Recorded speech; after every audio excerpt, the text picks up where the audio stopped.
senator, and now it's become one of America's most powerful families.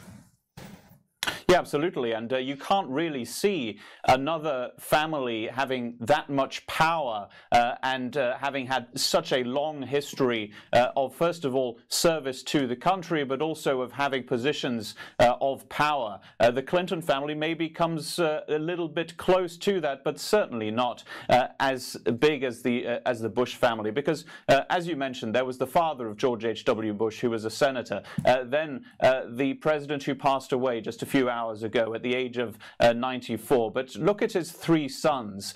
George W. Bush was, of course, the 43rd president of the United States, and it was he, in fact, who announced the death of George H.W. Bush just a short while ago. Then there is Jeb Bush, who was governor of Florida and was vying for the Republican nomination in the 2016 race for the White House. It was another Bush who, at a certain moment, was the favorite to become the next president. That would have been a third Bush in the White House.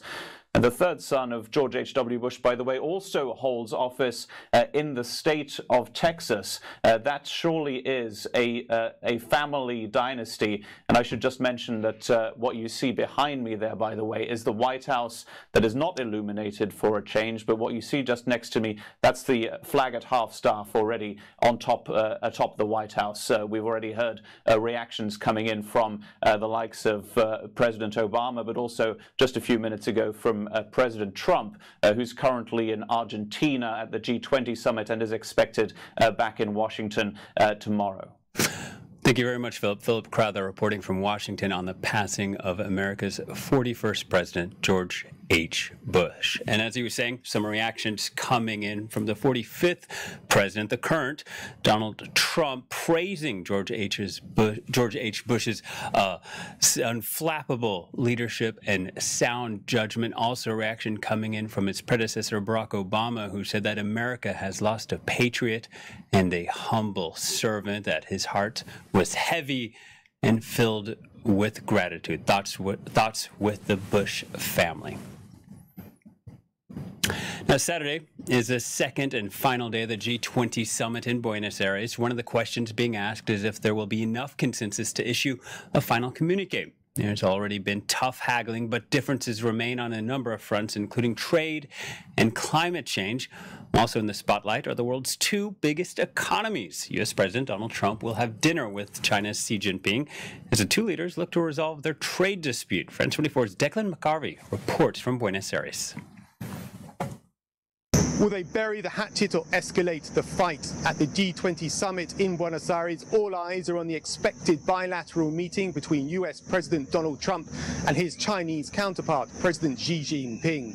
This will be a high-stakes showdown over dinner in Buenos Aires between the leaders of the world's two biggest economies, and comes amidst an escalating trade war between the US and China that has seen both countries slap hundreds of billions of dollars worth of tariffs on each other's imports, shaking world markets and threatening global economic growth.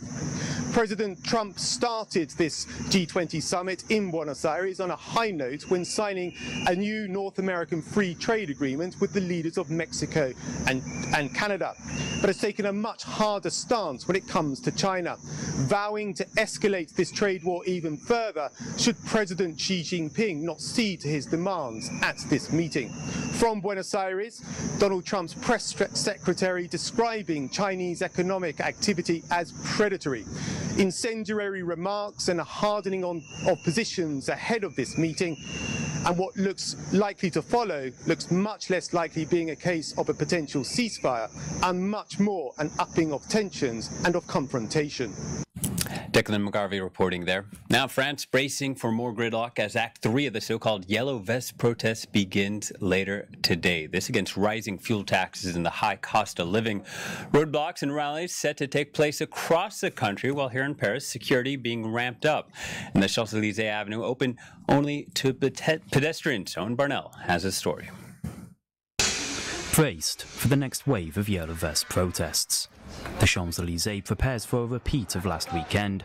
With more chaos feared, French Minister of the Interior, Christophe Castaner, announced Paris's most famous streets will be shut to traffic. It will be open to pedestrians in a very controlled way.